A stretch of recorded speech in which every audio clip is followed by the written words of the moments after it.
오늘은 원수 사랑과 구제란 제목을 가지고 마태복음 5장 43절부터 6장 4절까지의 말씀을 좀 살펴봤으면 좋겠습니다. 계속해서 예수님이 가르쳐준 율법에 대해서 배우고 있습니다. 특별히 오늘은 원수 사랑과 구제에 대해서 좀 살펴보길 원합니다.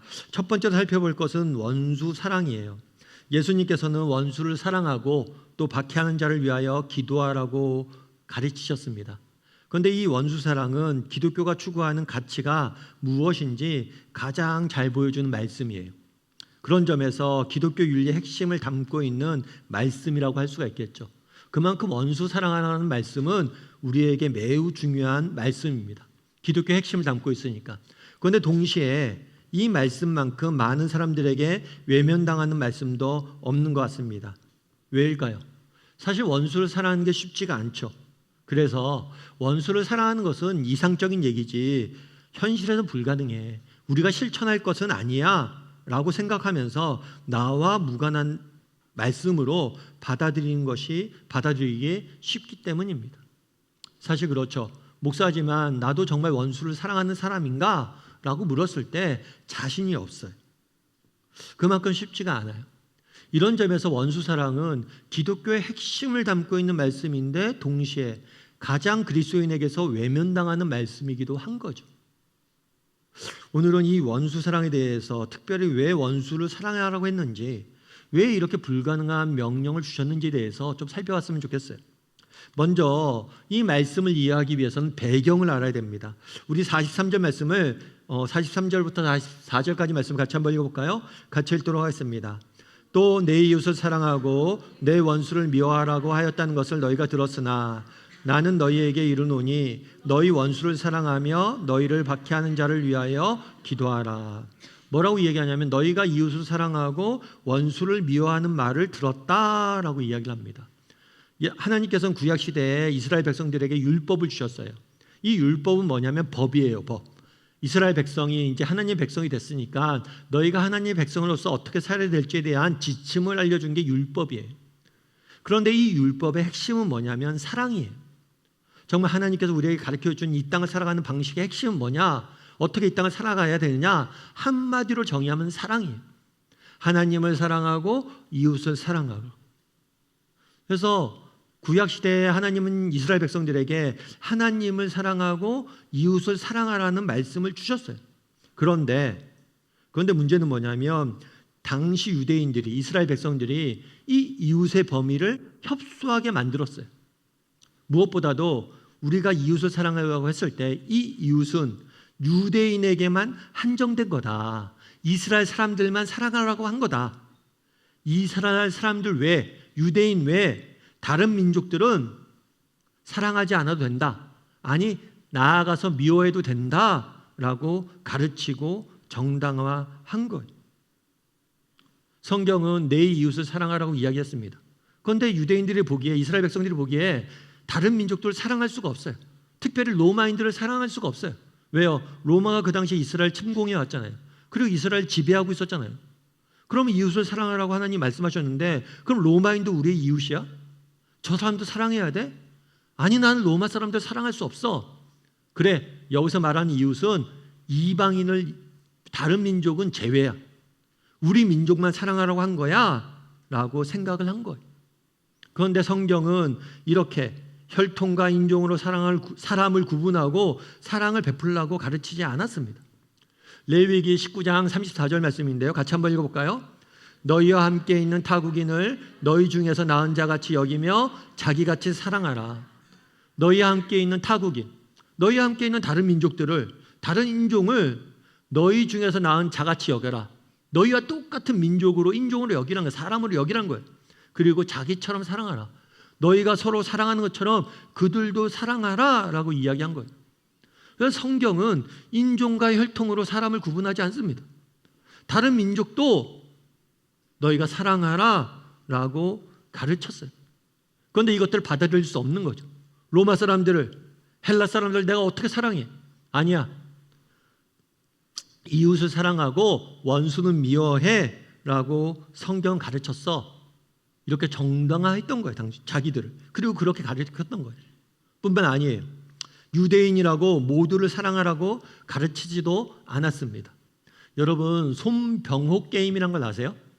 이렇게 손가락을 펴서 이렇게 접는 게임이에요. 그래갖고 뭐 안경 쓴 사람 접어 하면 접고, 뭐 딸이 있는 부모님 접어 하면 접고, 이렇게 하나씩 접어서 마지막에 손가락이 많이 남아 있는 사람이 승리하는 거죠. 마찬가지예요. 계속 제외를 시킨 거예요. 유대인들 중에서 사마리아인들, 이런 사람들은 다른 민족과 결혼을 했어. 혼혈이야. 이 사람들 우리 이웃 아니야. 사마리아인들 사랑하지 마. 그리고 세리들은 지금 로마에 충성하고 있지. 로마를 대신해 세금 걷고 있지. 이 사람도 우리 민족 아니야. 이웃 아니야. 죄인이야. 이 사람도 사랑하지 마. 한 명씩 한 명씩 여러 가지 이유로 제외시킨 거예요. 그래서 이웃을 하나님이 사랑하라고 그랬는데 이웃의 범위를 굉장히 협소하게 만든 거예요. 이러저런 이유로 사람을 구별짓고 사랑의 대상을 제외해서 이렇게 이웃을 사랑하라고 가르친 거예요. 그래서 예수님은 이 부분을 지적한 거예요. 야, 너희는 이웃만 사랑하고 원수를 미워하면서 다 제외했는데 이 사람들은 사랑할 수 없고 이 사람들은 제외하고 이 사람들 돕지 못해, 이렇게 얘기했는데 그러지 말라는 거예요. 너희가 원수까지 사랑할 수 있어야 된다는 거예요. 너희가 원수처럼 여기는 사람들도 너희의 이웃이고 너희가 사랑해야 된다라고 예수님은 말씀하신 거예요. 여러분, 이런 점에서 우리도 한번 돌아봐야 돼요. 나는 정말 대상을 한정지어서 사람들을 사랑하고 사귀고 있진 않은지, 내가 좋아하는 사람, 나랑 맞는 사람, 나랑 비슷한 성향이 있는 사람, 그리고 나에게 잘해주는 사람, 나를 사랑하고 나를 좋아하는 사람, 이런 사람들만 사랑하고 나와 다른 사람, 나와 맞지 않는 사람, 나를 싫어하는 사람들은 정말 사랑하지 못하고 그들을 미워해도 된다고 생각하고 살아가고 있지는 않은지 점검해 봐야 돼요. 이런 점에서 여러분, 당시 유대인들의 모습과 우리는 다르지 않아요. 똑같아요. 여러분 생각해 보십시오. 여러분들도 정말 이웃을 사랑하고 내 주변에 있는 사람들을 구별하지 않고 차별하지 않고 사랑합니까? 이런 저런 이유로 이 사람은 아니야, 이 사람은 사랑할 수 없어, 이런 사람들은 도울 수 없어 라고 제외하고 있지 않냐는 거예요. 그래서 우리 안에서도 끊임없이 사람을 구분하고 특정 사람들만 사랑하고 좋아할 수 있지는 않은지 점검해 봐야 돼요. 그런데 여러분, 한 가지 기억할 것이 있어요. 그건 뭐냐면, 내가 만약 내가 좋아하는 사람만을, 사랑받을 가치가 있는 사람만을 사랑한다면 결국 우리는 아무도 사랑할 수가 없어요. 예전에 노인들이 부부로 동반 출연해서 뭐 퀴즈도 풀고 게임도 하는 프로그램이 있었어요. 근데 한 번은 80 넘은 노부부가 출연을 했어요. 낱말 맞추기 게임을 하는 거예요. 할아버지가 이렇게 글자판에 글자를 보고 설명을 하는 거예요. 직접 얘기하면 안 되고 설명하는 거예요. 그러면 이제 아내, 할머니가 맞추는 거죠. 그런데 할아버지가 이걸 보고 뭐라고 설명했냐면 이렇게 설명했어요. 문제를 냈어요. 우리처럼 사는 부부를 뭐라고 하지? 그런데 할머니가 뭐라고 답했을까요? 왼수. 왼수 말고 네 글자. 네 글자로 답해. 네 글자? 그럼 평생 원수. 이렇게 답한 거예요. 정답은 그거예요. 천생연분. 그런데 왜 원수라고 답한 거죠? 여러분 생각해 보세요. 나는 원수를 사랑하지 않을 거야. 결심한다면 여러분, 우리가 사랑할 수 있는 사람이 있을까요? 오늘은 이 사람이 좋습니다. 그런데 내일 이 사람이 싫어질 수 있어요. 이 사람이 오늘 나에게 잘 대줍니다. 그런데 어느 날 이 사람이 내게 상처 줄 수 있어요. 여러분, 가까운 친구를 생각해 보세요. 여러분, 친구한테 상처 안 받은 적 있나요? 있죠. 그럼 그 사람을 미워합니까? 여러분, 정말 내가 정말 사랑받을 만한 사람, 나에게 정말 잘해주는 사람, 나를 사랑하는 사람, 내가 좋아하는 사람만 사랑한다면 결국에 손병호 게임처럼 제외되고 제외돼서 아무도 사랑할 수 없어요. 그래서 원수 사랑하라고 이야기하는 거예요. 너를 미워하고 너를 괴롭히고 때론 너에게 상처 주는 사람들을 사랑할 수 없다면 심지어 우리는 가족도 사랑할 수 없어요. 그래서 여러분, 이웃 사랑이란, 정말 사랑이란 원수를 사랑할 수 있어야 되는 거예요. 그러지 않으면 어떤 사랑도 할 수 없는 거예요. 여러분, 한번 돌아보십시오. 정말 나는 사람을, 대상을 정해놓고 정말 이 사람이 나한테 잘해줄 때만 사랑하는 사람은 아닌지, 정말 내가 정해진 틀거리 안에서 틀 안에서 원 안에서만 사람들을 사랑하고 있지는 않은지, 정말 내게 원수까지도 사랑하겠다는 의지가 있는지 점검해 보세요. 나를 미워하는 사람, 나를 싫어하는 사람, 나랑 맞지 않는 사람도 사랑하겠다 결단해야지 우리는 사랑이라는 걸 실천할 수 있는 것. 그런데 우리가 원수를 사랑해야 될 보다 본질적인 이유가 있어요. 우리 45절 말씀을 같이 한번 읽어볼까요? 같이 읽도록 하겠습니다. 이같이 간즉 하늘에 계신 너희 아버지의 아들이 되리니 이는 하나님이 그 해를 악인과 선인에게 비추시며 비를 의로운 자와 불의한 자에게 내려주심이라. 무슨 얘기냐면 하나님께서 이 땅에 비를 내려주십니다. 하나님께서 이 땅에 해를 주십니다. 여러분, 비가 없다면, 비가 내리지 않는다면 우린 정말 이 땅은 살 수가 없을 거예요. 최근에 산불이 있었잖아요. 산불이 있을 때 비를 얼마나 간절히 구했어요. 정말 비가 없다면 이 땅은 존재할 수가 없어요. 아무것도 없어요. 완전히 가뭄을 말라버릴 거예요. 그런데 비를 하나님께서 주시는데, 공짜로 주시는데, 너 거짓말 안 했지? 너만 비 맞아. 너만 물 줄게. 이렇게 주시나요? 너 거짓말 했지? 너 이웃을 미워했지? 넌 안 돼. 넌 비 안 줘. 이렇게 하지 않아요. 정말 선한 사람이나 악한 사람이나 공평하게 비를 주십니다. 그래서 악한 사람이 열심히 하면 악한 사람이 열심히 해도 그 열심히 한 거에 맞게 성과를 주세요. 누리게 하세요. 악인이나 선인이나 동일하게 비도 주시고 해도 주시는 거예요. 그런데 이런 말씀을 들으면 우리가 마음에 좀 불편함들이 있죠. 왜 하나님은 악인들까지 이렇게 잘해 주시냐? 왜 악인들을 형통하게 하시고 왜 악인들에게도 이런 은혜를 베푸시냐? 이런 마음을 가질 수가 있어요. 그런데 이런 마음을 가지는 것 자체가 문제예요. 왜요? 이 말씀을 볼 때 우리는 어디에 나를 두고 보는 거예요? 나는 선인이고 나는 의로운 자다. 나는 선인이고 의로운 자인데 왜 불의한 사람에게 이렇게 비를 줘? 왜 악인에게 해를 줘? 이렇게 생각하는 거예요. 그런데 그렇지 않아요.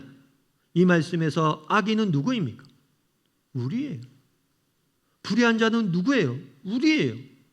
그럼 이 말씀은 다르게 읽혀요. 너무 은혜로운 하나님에 대해서 깨닫게 되는 거예요.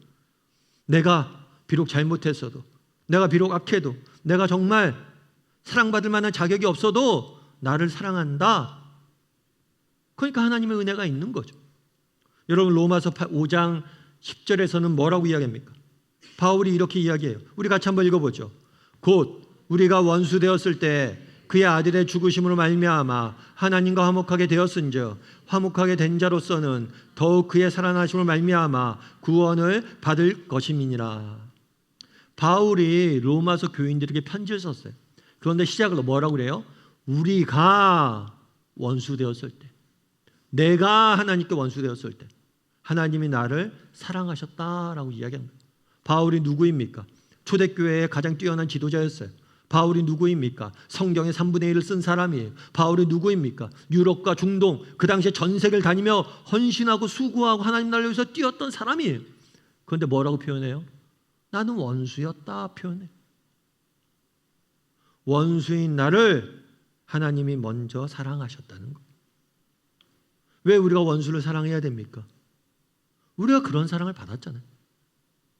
원수 되었던 우리를 하나님이 사랑하셨잖아요. 사랑받을 만한 자격이 없는 나를 하나님이 사랑하셨잖아요.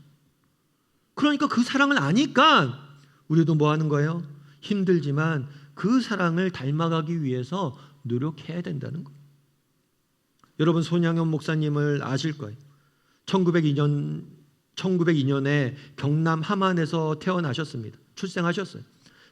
평양신학교에서 졸업을 하고 37살 때 전라도 여수에 있는 나병 환자들이 모여있는 교회인 여수 애양원 교회를 담임하셨어요. 여러분, 건강한 사람들을 섬기는 것도 쉽지가 않습니다. 그런데 나병 환자들이 모여있는 교회에 가서 나병 환자들을 돌보고 섬기는 게 쉬운 일이 아니에요. 그럼에도 불구하고 나병 환자들에 가서 그들을 돕고 섬겼습니다. 이렇게 애양원 교회에서 열심히 사역하고 있는데 1년쯤 있다가 일본에서 신사참배를 강요했어요.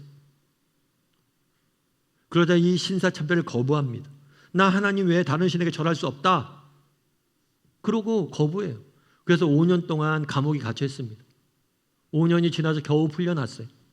풀려난 다음에 다시 애양원 교회로 갑니다. 다시 나병 환자 교회로 가요. 그곳에서 또다시 그를 섬기는 거예요. 그러다가 3년이 지나서 뭐가 생겼냐면 여순 반란 사건이 일어납니다. 하루아침에 수많은 청년들과 중고등학생이 공산당원으로 변모가 돼서 돌변했어요. 반란이 일어나자 공산당원이었던 고등학생 한 명이 손 목사님의 두 아들인 동인이와 동신이를 끌고 가서 죽였어요. 평소부터 손양훈 목사님의 아들들의 악감정이 있었던 거예요. 예수 믿는다고. 그러니까 반란이 일어나자마자 곧바로 이 아들을 죽인 거예요. 여러분, 부모의 입장에서 어떻겠습니까? 하루아침에 사랑하는 두 아들을 잃어버린 거죠. 부모 입장에서 하늘이 무너져 내리는 것 같았을 거예요. 그런데 이 손양훈 목사님이 자기 아들을 죽인 이 공산당원을 위해서 이 공산당원을 이 어떤 학생을 사랑하기로 결단합니다. 그래서 재판받을 때 이 공산당원을 위해서 용서해달라고 탄원을 하게 되고, 거기서 멈추지 않고 이 공산당원이었던 그 아들, 자기 아들을 죽였던 사람들을 자기의 아들로, 양아들로 입양을 해요. 이거 말도 안 되죠. 여러분, 어떻게 이렇게 할 수 있습니까? 사실 저라면 못하겠어요. 그런데 왜 이렇게 말도 안 되는 사랑을, 인간적으로 보면 말도 안 되는 사랑을 하려고 노력합니까? 우리가 그런 사랑을 받았잖아요. 원수였던, 정말 사랑받을 만한 자격이 없었던 불의한 자였던 나를 하나님께서 사랑하셨잖아요. 자기 아들까지 내어주셨잖아요. 이 놀라운 사랑을 받았잖아요. 이 사랑을 알잖아요. 그러니까 우리가 노력하는 것. 우리가 어떻게 원수를 사랑하고 우리를 미워하고 박해한 자를 위해서 기도할 수 있습니까? 그렇게 할 수 없을 거예요, 아마. 우리는 살아서 그렇게 할 수는 없을 거예요. 다만 우리가 그런 사랑을 받았기 때문에 뭘 하는 거예요? 조금이라도 닮아가려고 노력하는 거예요. 조금이라도 닮아가려고 노력해야 되는 거예요. 바라기는 우리가 한번 돌아봤으면 좋겠어요. 나는 사랑의 대상을 제한하고 정말 사랑받을 만한 사람들을 사랑하고 있지는 않은지. 그렇다면 이제 우리의 사랑의 원을 조금씩 확장했으면 좋겠어요. 원수까지는 바라지도 않습니다. 우리를 미워한 사람은 우리가 기도할 수 없어요. 다만 정말 내가 사랑하기 힘든 사람을 조금이라도 더 사랑하려고, 내게 상처 준 친구를 용납하고, 정말 내가 맞지 않는 나와 다른 사람들을 받아들여주고 사랑하려고 노력하는 사람이 되었으면 좋겠어요. 그래서 정말 예수님이 가르쳐주신 그 사랑이 우리 안에 정말 머물렀으면 좋겠어요. 그렇게 조금씩 정말 하나님의 사랑을, 예수님의 사랑을 닮아가기 위해서 노력할 줄 아는 저나 여러분이 되기를 주님의 이름으로 소원합니다. 우리 옆 사람에게 이렇게 인사할까요? 사랑의 원을 확장해 갑시다. 한 번 더 인사할까요? 예수님을 닮아 갑시다. 정말 우리가 받은 사랑을 기억하고 예수님을 닮아갈 줄 아는, 사랑을 닮아갈 줄 아는 저나 여러분이 되었으면 좋겠습니다. 두 번째로 오늘 본문에서 살펴보길 원하는 것은 구제예요, 구제. 여러분, 지금 주제가 사랑입니다. 그런데 많은 사람들은 이 사랑을 어떻게 생각하냐면 감정으로 이해하기 좋아요. 이해하는 경우가 많아요. 가슴이 콩당콩당 뛰고 흥분이 되고 기분이 좋아지고 정말 즐겁고, 이것을 사랑이라고 표현하기 쉬워요. 하지만 사랑은 감정적인 요소가 있습니다. 하지만 사랑은 감정이 아니라 행동임을 기억해야 돼요. 여러분, 정말 내가 아내를 사랑한다, 자녀들을 사랑한다, 그렇게 이야기하면서 집에서 어떤 수고도 안 하고 헌신도 안 하고 집안일도 돕지 않는다면 나는 사랑하는 게 아니에요. 정말 누군가를 사랑한다면 그것이 반드시 행동으로 나타나야 되는 거예요. 그래서 행함이 없는 사랑은 사랑이 아닙니다. 앞서서 예수님은 뭐를 이야기했어요? 이웃사랑, 원수사랑에 대해서 이야기했어요. 그런데 이 사랑이 행동으로 나타나야 된다는 거예요. 그럼 어떤 행동으로 나타나야 됩니까? 첫 번째는 기도예요. 너를 박해한 자를 위해서 기도해라. 그런 다음에 뭘 다루고 있어요? 구제, 도와라. 너희가 정말 누군가를 사랑하는 게 뭐냐? 그 사람을 위해서 기도하고 그 사람을 돕고 섬기는 거다. 그래서 원수 사랑이 이웃 사랑이 이어서 구제를 다루고 있는 거예요. 그런데 구제할 때 조심할 점이 있어요. 우리 1절과 6장 1절과 2절 말씀을 같이 한번 읽어보도록 하겠습니다. 같이 읽도록 하겠습니다. 사람에게 보이려고 그들 앞에서 너희 의를 행하지 않도록 주의하라. 그리하지 아니하면 하늘에 계신 너희 아버지께 상을 받지 못하느니라. 그러므로 구제할 때에 외식하는 자가 사람에게서 영광을 받으려고 회당과 거리에서 하는 것 같이 너희 앞에서 나팔을 불지 말라. 진실로 너희에게 이르노니 그들은 자기 상을 이미 받았느니라. 뭐라고 얘기하냐면 사람에게 보이려고. 그런 경우가 있죠. 나 이렇게 선한 일을 많이 행하는 그런 인격적으로 훌륭한 사람이야. 난 이렇게 다른 사람들 많이 돕는 좋은 사람이야. 난 이렇게 착한 사람이야. 이것들을 드러내기 위해서 뭘 하는 거예요? 구제를 하는 거예요. 다른 사람들 돕는 거예요. 그렇게 하지 말라는 거예요. 제가 아는 사람이 아는 분이 이제 보육원에서 이제 섬기시는 분을 알아요. 그래서 그분한테 뭐 이런저런 얘기하다 그런 이야기를 많이 들었어요. 어떤 예를 들었냐면 보육원도 이렇게 누군가의 후원이 있어야 되잖아요. 후원이 있어서 돕는데 이런 후원들이 연말에 주로 많이 온대요. 연말에 많이 주로 오고 또 연말에 올 때 사람들이 좀 후원을 하면서 뭘 하는 경우들이 많아요. 사진 찍고 막 이렇게 자랑하듯이 와, 나 이거 도왔다. 기념사진령 찍고 막 이러는 거죠. 그래서 그때 그런 이야기를 해요. 얘기를 했어요. 그런 사람들 보면 어떠냐. 그런 질문을 좀 드렸어요. 그랬더니 그분은 자기는 좋대요. 왜 좋냐고 그랬더니 뭐 자기 자랑을 위해서 하든지 아니면 자기 무엇을 영광을 위해서 하든지 상관없이 실질적으로 물품이 온다는 거예요. 도움이 온다는 거예요. 사실 그렇죠. 바울도 그런 이야기를 했죠. 너희가 그리스도를 전하든지 뭐 자기를 위해서 전하든지 그리스도를 위해서 전하는 상관없다. 전파되는 게 그리스도면 상관이 없다. 자기 자랑을 위해서라도 여러분 선행하십시오. 뭐 어떻게 하겠어요? 안 하는 것보다 자기 자랑을 위해서 선행을 하는 게 좋습니다. 그런데 자기 자랑을 위해서 선행을 하지 말라고 하는 이유가 있어요. 그 이유는 뭐예요? 오늘 본문에 뭐라고 이야기해요? 그들이 이미 자기의 상을 받았다는 거예요. 그리고 하늘에 계신 하나님께서 그들에게 주시지 않을 거라는 거예요. 여러분 정말 자기 자랑을 위해서라도 다른 사람을 도와야 됩니다. 그런데 우리가 기억할 것이 있어요. 그건 뭐냐면 정말 이 자기 자랑을 위해서 다른 사람을 돕다 보면 결국에 하나님으로부터 우리는 상받지 못한다는 거예요. 여러분 우리가 한번은 기억해야 될 게 있어요. 우리가 다른 사람을 도울 때 이 도움 자체가 굉장히 자기 중심적으로 이용될 수가 있어요. 뭐냐면 다른 사람을 돕는 이유가 뭐예요? 자기 자랑과 자기 만족을 위해서 돕는 경우들이 있어요. 그런데 이 경우는 다양한 경우에 나타나요.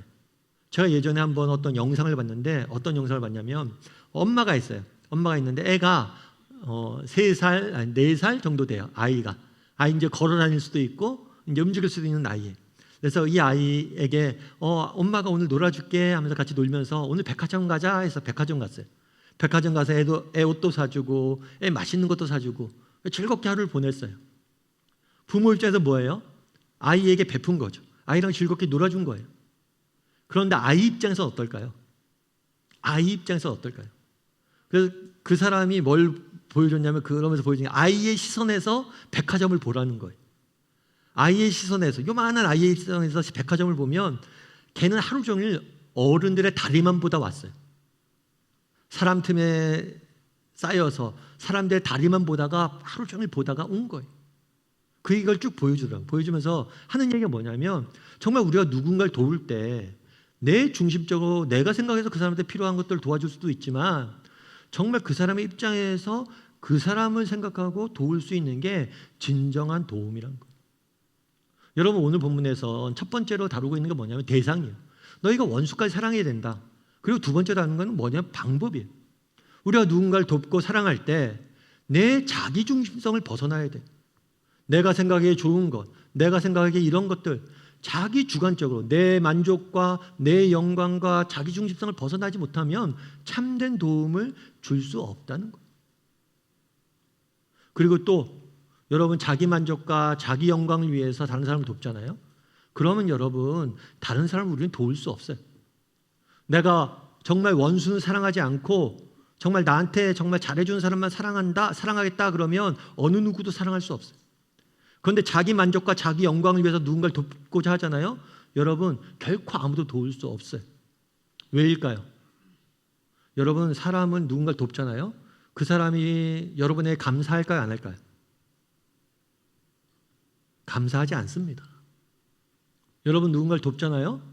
여러분 감사하지 않아요. 실제로 어떤 분이 이제 이렇게 무료 변론, 변호사인데 무료로 변론을 많이 해줬대요. 특별히 사형수나 중형이 있는 사람들 변론을 해줬대요.